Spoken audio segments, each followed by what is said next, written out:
Welcome to Thrive with Asbury Seminary. I'm your host, Wes Wilcox, and we've got a great show for you. Dr. Tom Tumblin is the professor of leadership at Asbury Seminary, and he joins us today to talk about the new edition of his book, Administry, a primer on church administration. Dr. Tumblin served 17 years in parish ministry before joining the Asbury Seminary faculty in 1999. He serves widely as a consultant to local congregations and as a leader in the academy. In our conversation, we talk about his years of experience helping churches navigate crisis points and learn effective leadership and administration models to fuel sustainable ministries. Dr. Tumblin has so much wisdom in the area of leadership, and his book is a great practical resource for anyone new to church administration and leadership. So here's my conversation with Dr. Tom Tumblin. Hey, Dr. Tumblin, thank you so much for coming in today and joining us on the podcast. I'm excited to talk to you today. It's a privilege to be together. Thank you. Yeah. So tell us, how did you come to the seminary? I know you've had a background in being a pastor, a district superintendent, had a lot of things going on before coming here. So what led you to the seminary? You bet. Yeah, I'm a graduate both of the university across the street and the seminary. And I came to the university because my grandfather had attended there back in the early 1920s. So he was the one that introduced me to Asbury. Oh, wow. And because of that journey, I thought for sure coming to the holy city called Wilmore, Kentucky, everything would be perfect, no problems. Yes. And I discovered at both institutions it wasn't quite that way. It was a good eye-opening experience for a naive high school graduate. Yeah. So give us a little bit of your background as a pastor and just kind of that history before coming to work at the seminary. You bet. Yeah, my own experience has been as a student here in my MDiv work. I was also pastoring two churches up in Ohio. So I would travel 2.5 hours every weekend to do the weekend warrior kinds of stuff that was so common back then. Yeah. But also served with a ministry here at the seminary called Ichthus, which in those days was one of the premier Christian concert, Christian festival ministries that was altogether student-run. So I had this dual experience of being a pastor, but also trying to run a nonprofit through a seminary setting. And it was a great learning experience. Oh, I'm sure. Yeah. From that, as I finished up seminary, I had a sense in my next to last year, talking with a mentor, that while I was trying to be a good, faithful pastor, it wasn't as energizing as I had hoped it'd be. And he suggested I consider going on to graduate work.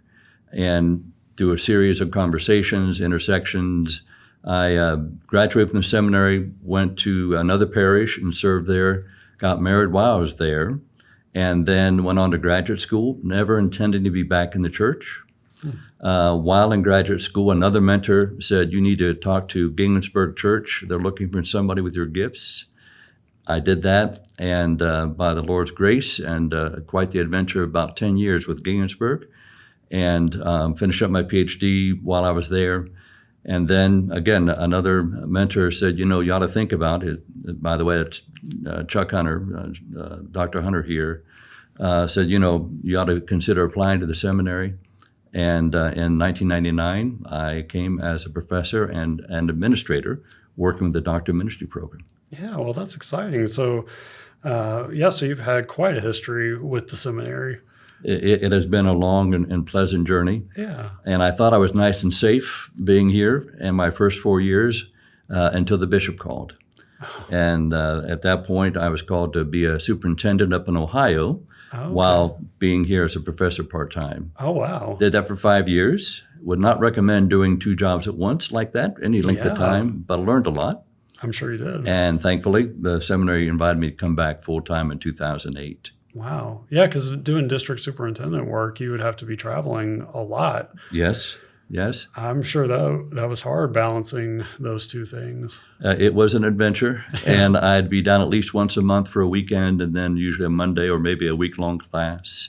So I could be in both places at once sometimes with the phone, but otherwise it was a good blending. I learned how to both think about churches in the local sense, but also in kind of the global sense as well, given what I was learning here with my students.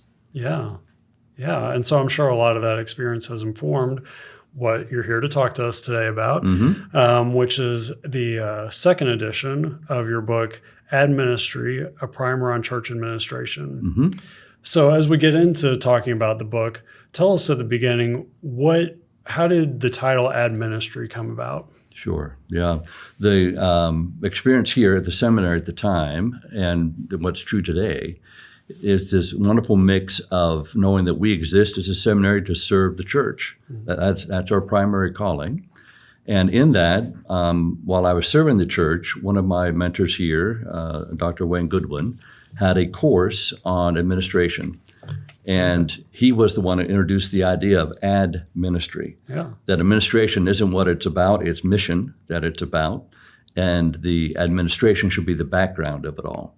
So that's where the term came. And when I produced the book several years ago, the first edition, I thanked him for that and gave him a copy and said, this is because of you. At the same time, then and now, the seminary is very focused on formation. And that, again, informs how I think about administration, how I think about the stewarding of mission, because it's all about formation. It isn't about systems or structures per se. Yeah. So that's been the place from which I've started. Yeah. And so why the particular length for this book? Because it's not a long book, but it is packed very densely with really important information. So how did you decide to keep it on the shorter side rather than doing a really lengthy look at this? Over the years, I've been reminded that most pastors don't go into ministry to do administration. Yeah. Most pastors are called to be faithful servants of the church through preaching and care. And in those strengths, that they bring real passion and real help to the church. But it's still a church and still an organization, and there's still things that need to be cared for in the background. And I purposely wanted to give an overview of what those systems look like without making it a long textbook. Those textbooks exist. Yeah. But this is intended for folks just coming through seminary, maybe not with much ministry experience, may or may not have experience in business or administration in an organization somewhere. And simply say, you don't have to do all this yourself, but these things do need to be cared for. And tongue-in-cheek, I say to my students, by the way, one of my other goals I have is to keep you out of jail. If you can understand the systems, if you can understand the structures, you're less likely to be sued, and that's a beautiful thing. Yes, amen to that. Yeah. Well, and so having read it myself, I was impressed that it's not just like, well, here's a bunch of really practical things, do these things. Like there's so much spiritual that underpins all of what this book is about. You give a lot of really practical advice on a spiritual level, how to care for your people, the importance of how you pick staff members and all these things. But it's all coming from a spiritual perspective as well. So it's not, if anyone's thinking, well, this is just a dry book about like how to do all these X, Y, and Z. There's a lot of almost devotional type things, or at least that I found reading it, that I think is very good for anyone in ministry. There's several chapters that really talk about things that I think are important for leaders to really think about and understand. So I appreciated that aspect of the book as well. Well, thank you for that. It really is intended to be framed theologically and in an understanding of ecclesiology. So if the church is an intersection of God's activity and our activity, that it exists because God initiated and instituted it, and we are responsible for now living together in that mandate that God's given us, then all that we are and all that we do has to come through that kind of filter. And that really, that sense of anointing and that sense of God's mandate. So we can do that in a way that is always a devotional act, even at times a Eucharistic act, to say these things sometimes are hard. Yeah. But it's a stewardship that God's given us. Yeah. And the church is to always be the beautiful bride of Christ. And part of the work we do is to say, how do we make sure the bride stays beautiful? Yeah. Yeah, I like that a lot. So tell me, you've had, like you talked about with your history, different jobs that you've had and things, you've also consulted for churches and things. So what, from all your years of experience, kind of led you to see this is a book that's needed? Yeah. Institutions are beautiful things when they're healthy, but every church, no matter how healthy it is, has some degree of dysfunction. And in the work I've done with pastors through the Doctor of Ministry program or some consulting on the side, it's always been, how do we lower the level of dysfunction and become, again, more faithful and less distracted in the mission God's given us? So in doing that work, it's almost always listening carefully, getting a sense of the story that's going on and has been going on, understanding both the current reality, but also maybe some past stories that have influenced the current reality. And then to think in systems terms, to say, okay, let's do the kind of spiritual analysis that says, where is the Spirit at in this? Where is God present, even in the confusion, maybe even in the pain? And then where does God want to redeem? How do we understand the Spirit's work in helping us to know God's at work? God's not done yet. I'll sometimes say Ichabod has not been written over the doorway yet. Yeah. So how do we know that God's still at work and we have a role to play? We get to enter into this redemptive work. And to do that sometimes by saying, the systems currently are designed to give exactly what we're getting, as many folks have said over the years. And it might be that it's a spiritual issue, but it's probably more than just that. That, in fact, it's probably a structural issue. And if we can start to address those, then we might have a freer flow of the Spirit through this body. Yeah. Have you seen what are some commonalities you see when churches are either struggling or maybe it's new leaders are struggling? What are some of the common things that you've experienced? Absolutely. Yeah, so David Bosch talks about this tension that every organization goes through. One extreme is going towards being institutionalization, that as we become rigid and inflexible and can no longer serve the purpose that we've been created for. And the other is to be movemental and to always be ready to go, no matter what the Spirit might say, and very agile, but not getting caught in that trap that says, for example, the old story of Rick Warren at Saddleback, when he said to Peter Drucker, a very well-known consultant, organizational theorist back in the 20th century, this is always going to be a movement. We're never going to have any kind of structures because it's always going to be a movement of God. And Drucker wisely said, then it will not live beyond you. Because the only way something is sustainable is when there are appropriate structures in place to make it sustainable. Yeah. And so what does that look like? And how does the wineskin stay pliable? And on occasion, how does it get replaced so that the new wine can flow and do what God intends? Yeah. Yeah, and I think that's a good reminder for anyone who's going into ministry, because that stuck out a lot to me, that quote, because it can be a trap that people can fall into, thinking, well, we don't need structure. We just want things to flow and whatever. And but that structure is what keeps things working. And so I thought that was very interesting, and is a good reminder for everybody who's trying to start something or trying to see something move forward. For students who are either they felt a call of God, they maybe are in seminary, thinking about coming to seminary, but feel like they want to go into ministry, what are some things that you would say to them at the beginning that are like, okay, these are things you need to consider? Or as you're going through your seminary experience, make sure you're learning about this. Make sure you're thinking this through. Yes. Well, one of my invitations in the book and in the classroom is to say, what's your theology of organizations? How do you think about these entities that God has in place? And I do believe God has in place. They're not of the devil. They can always atrophy and become, in that sense, a tool of the devil. But when they are stewarded well, they are vessels that God uses. And institutions have not only a local impact, but a global impact. Yeah. people are sent out of churches to go into ministry, for example. Missionaries are nurtured by churches and supported by churches. So what's our theology of organizations, and how does that match up with our ecclesiology, or maybe ecclesiologies? We usually bring a packet when we come to think about the church. And how do we then live that out? How is it well informed with the classical disciplines of theology and biblical studies and those important pieces, but how they're also being lived out in the day-to-day?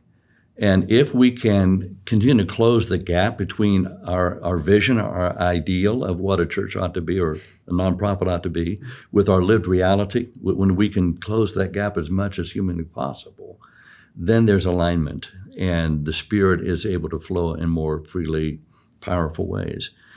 The temptation, of course, is to go to the extreme of trying to fix it or to orchestrate it and manipulate it, and that's where we get into trouble as well. If we, in fact, are theologically trained, and especially as we're called as pastors and spiritual leaders, then we've been entrusted with the mysteries of God. And of all people on the planet, we ought to be at least somewhat flexible and comfortable with the unknown and the ambiguities of working with churches and institutions. The things we can't figure out, the things we can't control, well, that's where faith comes in. Now, it still requires stewardship. We have to be wise, but we can also trust that God's in this. And as we do that integrative work of what we've been learning theoretically, theologically, with how we live it out practically, then I think the church is healthy. Yeah. So what are some examples from either students that you've had or folks that you know who have walked into a situation maybe that was unhealthy and used some of these tools that you talk about in the book to kind of turn things around? If you could share some stories about that. One of the experiences I had frequently as a superintendent, we merged districts. So my first half of that experience was with about 70 churches, I guess it was. And the second part of that was with 170 churches. And each time I'd go into a church and would consult with them and say, okay, let's use the kind of classic bell curve, the life cycle of an organization. You're born, you mature, you die. And I'd say, where do you find yourself on that bell curve? Almost inevitably, no matter how healthy the church, no matter the size of the church, they'd place themselves on the downward curve. Really? And what I discovered, at least in my part of Ohio, that there was a lack of faith, maybe a lack of confidence, maybe at least an institutional low self-esteem that says, we've struggled forever and we're not quite sure how we're going to make it. And I had to stop using that model. It's a classic model, but it's not helpful, at least in the settings I was in. So instead, I pulled from what's a very well-known book now called The Missional Leader, and use a different kind of model. And maybe we can show a slide when we broadcast this. But it is the infinity sign spread over 3 zones. The first zone is the green zone, which is the creative zone, the entrepreneurial zone, the new things that are happening. The middle is the blue zone, which is where systems and structures come around those new entrepreneurial work to make them sustainable. And then the third zone is the red zone. And it's a model that David Hurst first introduced in his book, Crises and Renewal. Then the authors of The Missional Leader picked that up, both Roxburgh and Romanek. And they've adapted it well to say, rather than thinking of a kind of a deterministic, either you're born, you live, you die, what if, in fact, we can continually be renewed? Theologically, we can resonate with that. And we can do that strategically by knowing where to host crises. And by that, what Hurst means, what Roxburgh and Romanek mean is, we can't wait until things are almost done and out of energy before we look to be renewing those things.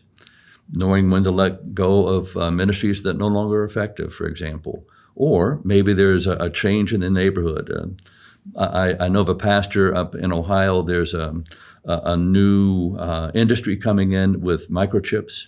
And so what was farm country, very small towns, is about to explode. It looks like Ohio is going to gain about 1 million more population over the next 10 years. Huh. Well, you can imagine the pastor who's been used to serving a church under 100 in a nice agricultural setting, all of a sudden has this industry in his backyard. And he's asking the question, how do we start to think differently? What does that look like? And I would guess for many, the temptation to say, well, it's our dying point. We can't handle it. We don't know how to handle it. We're done. Unless the Spirit might say, can I renew you? Can I help you think differently?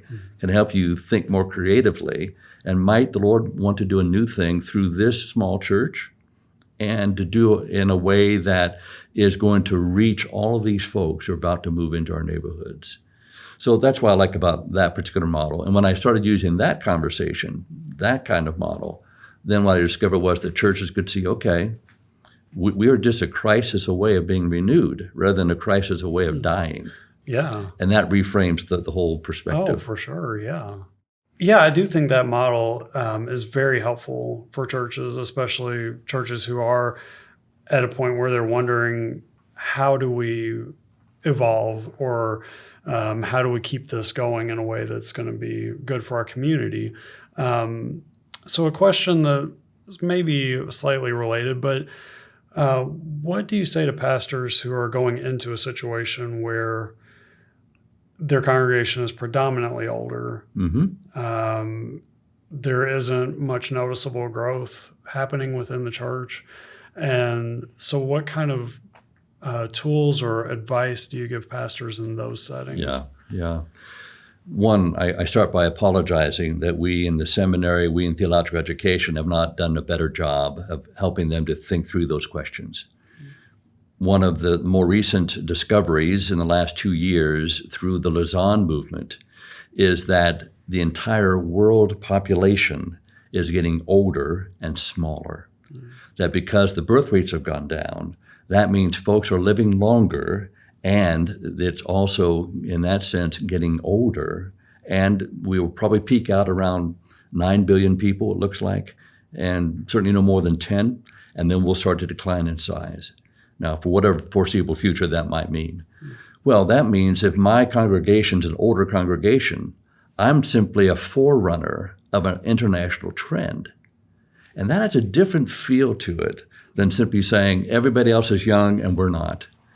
So it allows everyone in that congregation to say, all right, how do I make my contribution? How might God use me, my experience, my gifts, all my abilities to now be in ministry, rather than the kind of classic 20th century mindset that says, I've done my part, now it's your turn. And I think it's really reframing the conversation. It's helping folks to see that people are not only living longer, but they have a more sustainable lifestyle because of, at least in the West, of being able to be very viable, very active, and able to invest in ways that they would not have thought of, their parents would not have thought of. But they could be 80, even 90 years old. There's a retired pastor in one of the churches I attend who is 92, still leads worship on Sunday nights on a regular basis, still shares. Now, he's not ready to go storm the castle, but he is ready and capable and gifted to be able to lead worship. Yeah. So it's finding that we don't ever retire biblically, and finding that, let's put it this way, if you look in the West at the amount of money invested in international travel for recreation and vacation, the number is astounding. It's not as if retirees aren't active. It's simply their focus is outside the church because the church has never invited them to think about their energy expended inside the church. Yeah. And if even a portion of that energy, and by the way, a portion of that investment, were to be invested in a local congregation, then things would be different. Yeah. Going a little bit of a different direction, I was having a conversation with some folks earlier, actually here at the seminary, and one of the things that came up, and you touch on this in the book as well, with power structures within the church, and how sometimes the leadership model with a pastor and things, the power dynamics can get a little bit tilted heavily toward the pastor being the final say, having final authority on everything, and can create an unhealthy balance within the church. So how do you talk to pastors who are leaving seminary and going out to churches to kind of caution and help them see, because they are there to serve. Mm-hmm. They're not there to just be the top-down authority that says this is how it's going to be. And what advice do you give pastors in that regard? Yes, yeah. The interesting dynamic is that when I see pastors entered in those kinds of situations, sometimes it's the congregation's mindset that says you are our hireling and you are working for us. That's why we pay you, and we're going to get all the value out of that investment we possibly can. And that's an unhealthy congregation that needs a different kind of intervention. But sometimes it's the pastor who enters into a situation that they're not familiar with or comfortable with, and they become self-protective. And they find this anxiety rising in them, and that there's a one-to-one correlation. As anxiety rises, so does our need to control. Yes. And it's when we come to that realization that this is Christ's church, not mine, and that while I might buy my book of discipline or book of order, whatever the denominational structure might look like, while I might be named the primary administrator of this congregation, the reality is this is simply a tangible expression of the kingdom of God.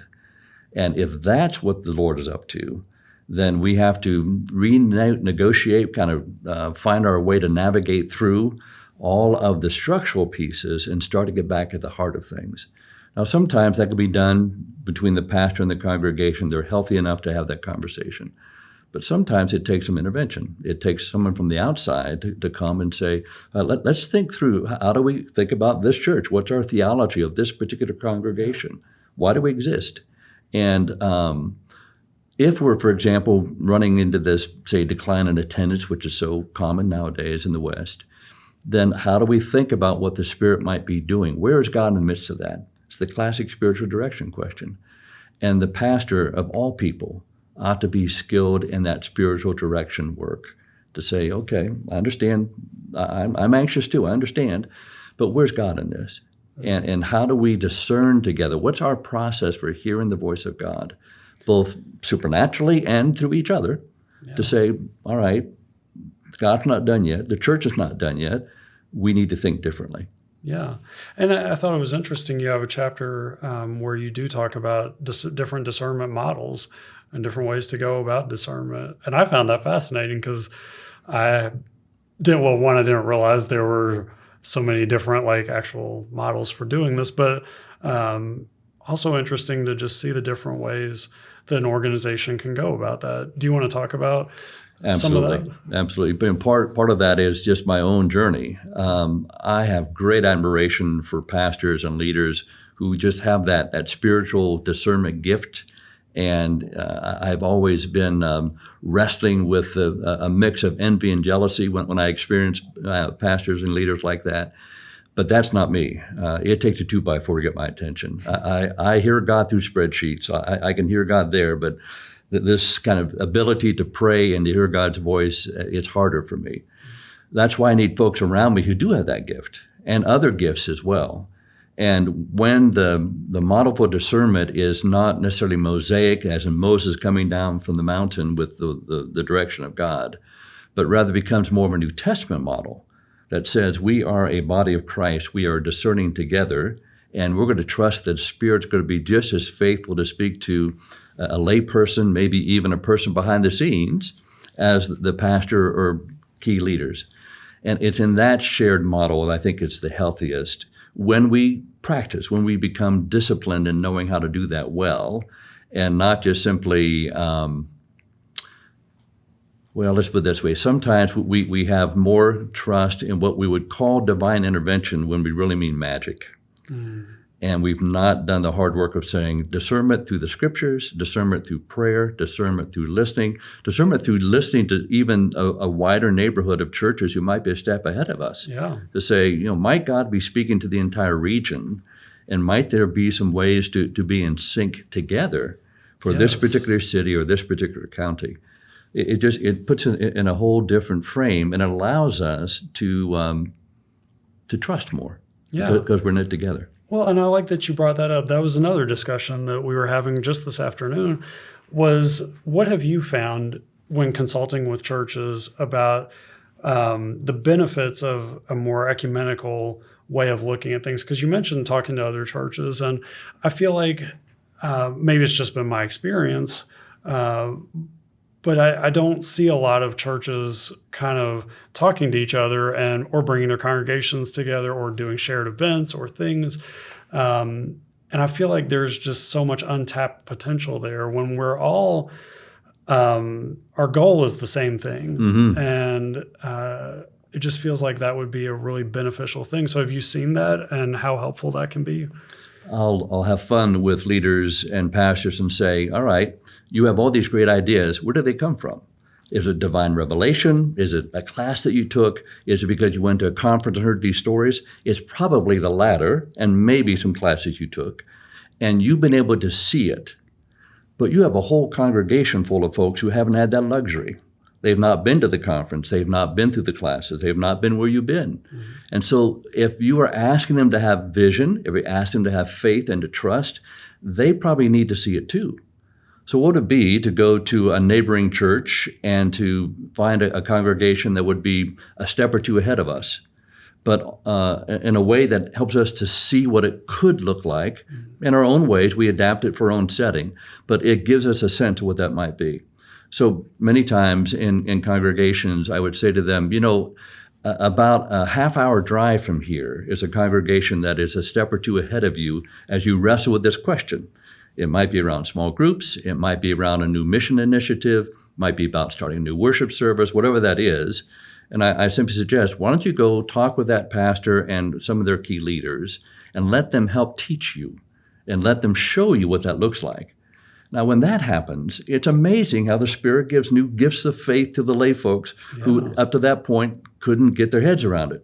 Well, no kidding. If they can't see it, it's hard to go kind of ex nihilo in the whole thing, right? Yeah. We need to let the Lord use brothers and sisters around us, congregations around us, even those who might be, of all things, of a different denomination than us, right, to say, they actually might have something to teach us. Yeah. Oh, I think that's great advice. And I would like to see that more often because I feel like there's just so much good that could come from that.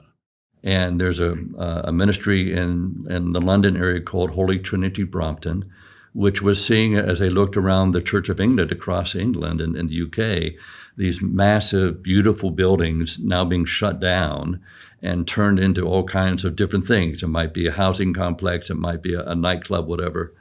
And so they started to buy those buildings, and on a selective basis, where there was real options and opportunity, they would reclaim the space, turn it into, yes, a community center where it could be space rented out, but also into a worshiping community. So now this beautiful space gets redeemed, not just for the church to enjoy, but for the community to enjoy. So when we were with the rector there, with Graham, we said, Graham, this is a marvelous work that's going on here. He said, well, I wish somebody had told me just how much money it would cost to do it. So how much? Well, in those days, it was $5 million. Oh, wow. And because the church did not have that capacity, they partnered with their community and with others who believed in the vision of creating a witness to the community. You can't hardly miss it when you walk inside a church, but one that was serving the community first and happened to also be a church. That transformation not only created a beautiful witness, it also created a gathering space for folks who would never otherwise come to a church building. And it also gave a sense of outward look that says, it's not about the building. It's about the community. It's about the people together. So sometimes the steps that we take as we go through change are simply to say, how might God retool? How might God apply oil to the brittle wineskin and bring new life to it, even in creative ways that might not be in our usual repertoire? Yeah, that's a great story. Yeah. So one of the other things that I was thinking about with this, like I said, there is so much very good advice in this book. And one of them, you talk about conflict and addressing conflict, and as a leader, how to do that. And I think that just in a lot of organizations is very necessary and missing. Have you, in your consultancy, had to work through conflict resolution with churches, and kind of work through situations that have been difficult? Absolutely. I don't know of any church that doesn't have some level of conflict. Yeah. Hopefully it's healthy. They have good practices to care for it. But it's just the nature. I will sometimes give the students, look, where 2 or 3 are gathered together, there are politics. That's just the nature of human beings being in one space together, and especially if those human beings are filled with the Spirit, excited about mission, and trying to stay in sync together. So what does it look like to have some regular practices of unpacking the conflict? To say sometimes with Jesus' story, we may not yet see the fruit we're looking for, and some of our frustration might be just impatience. So maybe the game plan right now is to dig a ditch around that vineyard and put some fertilizer on it and see what might happen the next year or two, right? It's that sense of patience, knowing that God's not done. But sometimes it's renegotiating expectations to say, okay, we're at different places here, and can we, if the tension is low enough, if the anger is low enough, can we start to do that work of saying, all right, let me listen carefully for what you're seeing, if you'd listen carefully to what I'm seeing, and there's some practices to help that happen, and to say, okay, let's see where the commonality might be.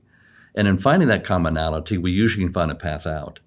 Now, again, if things have escalated and it's become more volatile, then it may take a third party coming in, an objective view to say, okay, let's put some ground rules down. Let's set up an ideal situation for working through the pain of it, knowing that it may take a while.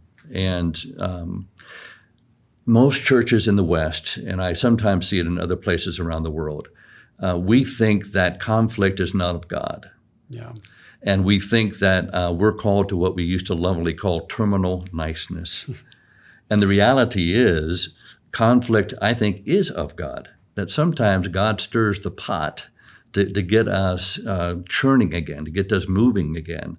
And if we can do that in a way that's redemptive rather than protective, or self-protective particularly, then I think the Lord can teach us how to live in that tension. Different personalities, different styles, different ways of thinking about conflict. And part of the comedy of how I'm wired, my default conflict style is avoidance. I prefer just to walk away. I understand but that. I've had to learn, right, to say, okay, there's a toolbox of how we work with conflict, and avoidance on occasion is not a bad idea. But there are about 4 or 5 other options that ought to be on the deck and in the toolbox as well. When we understand that there's different styles and different ways to come at it, we can now know which tools might be most appropriate given the situation. That definitely makes sense. So I hope everybody is seeing that there is just a wealth of information within this book that, like I said, it's a very short book, but contains a lot of powerful advice that can be good for a lot of leaders.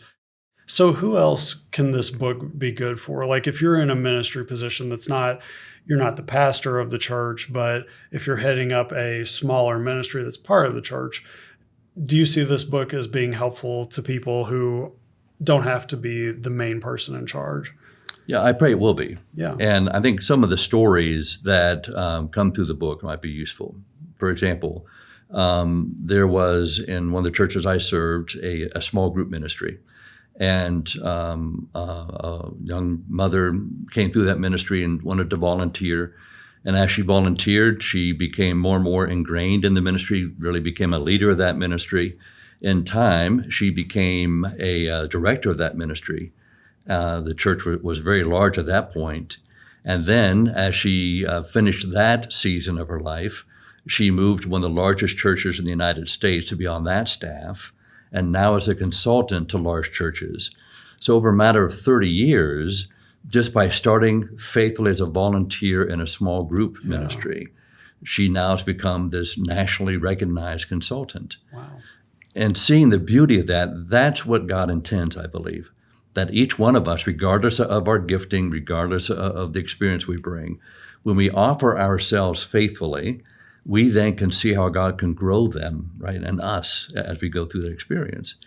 And I think, for example, if I'm a volunteer chairperson of a committee in a church, and the committee maybe has always talked about, let's say it's a trustees committee, How do we care for the property? Or finance committee, how we make sure we have enough money and don't waste it?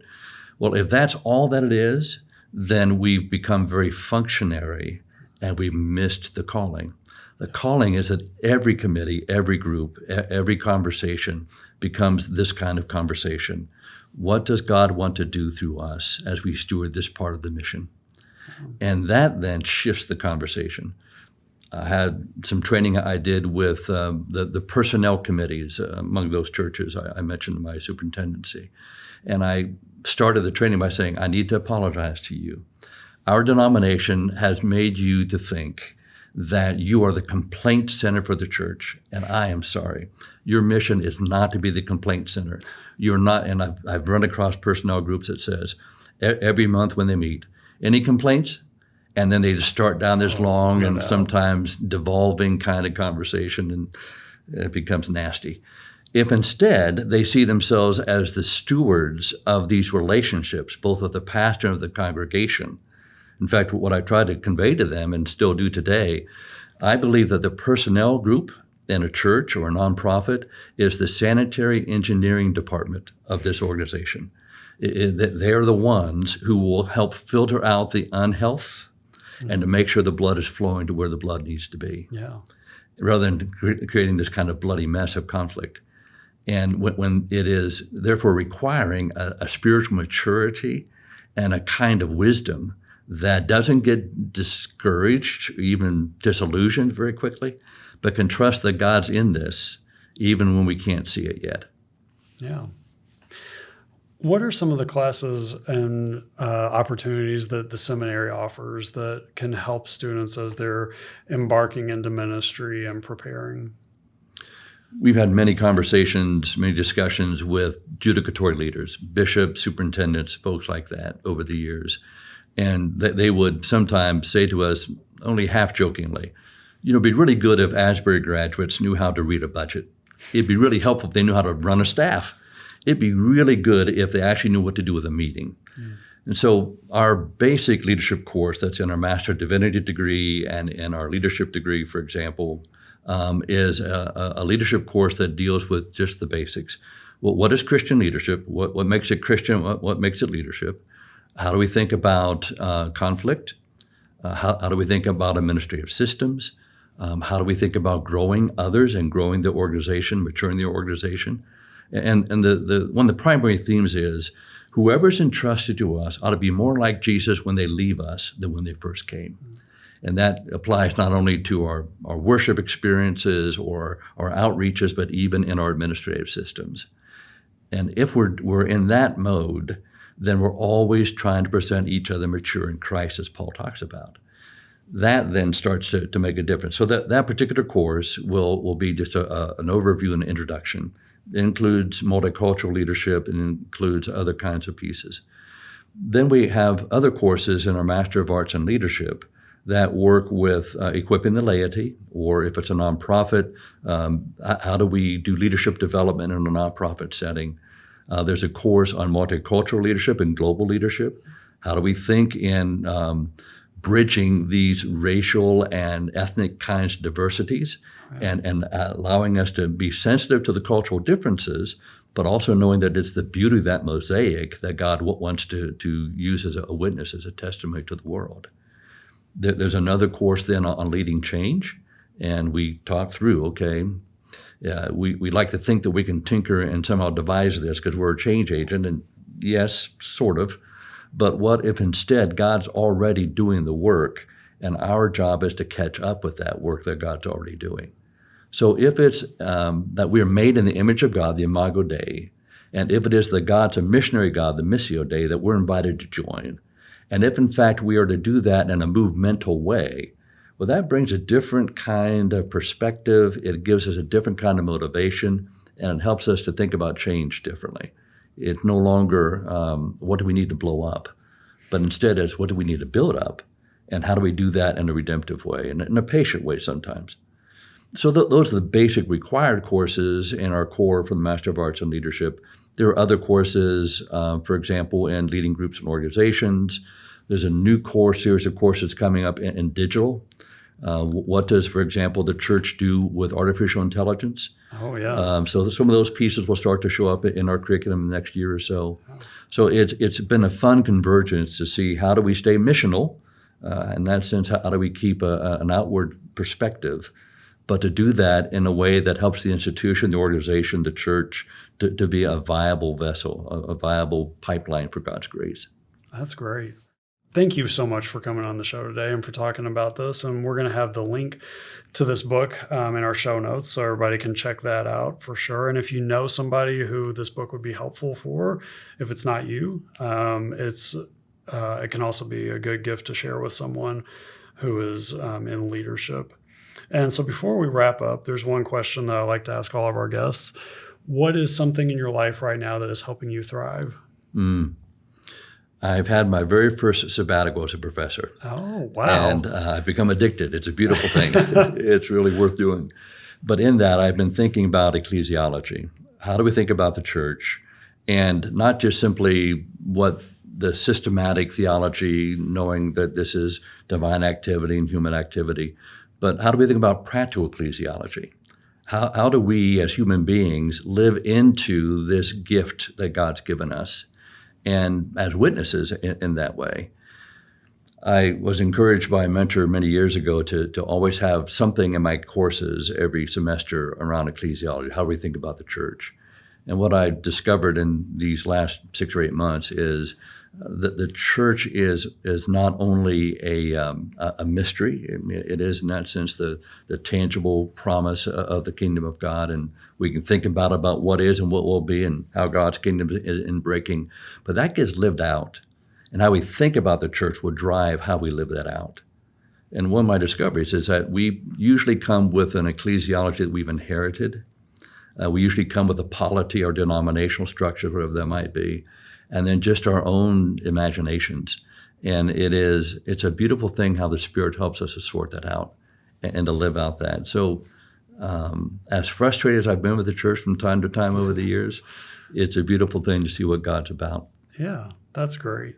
Well, thank you so much again for joining us today. It's been a pleasure having you on the show. And we'll hope that at some point we'll get to have you back.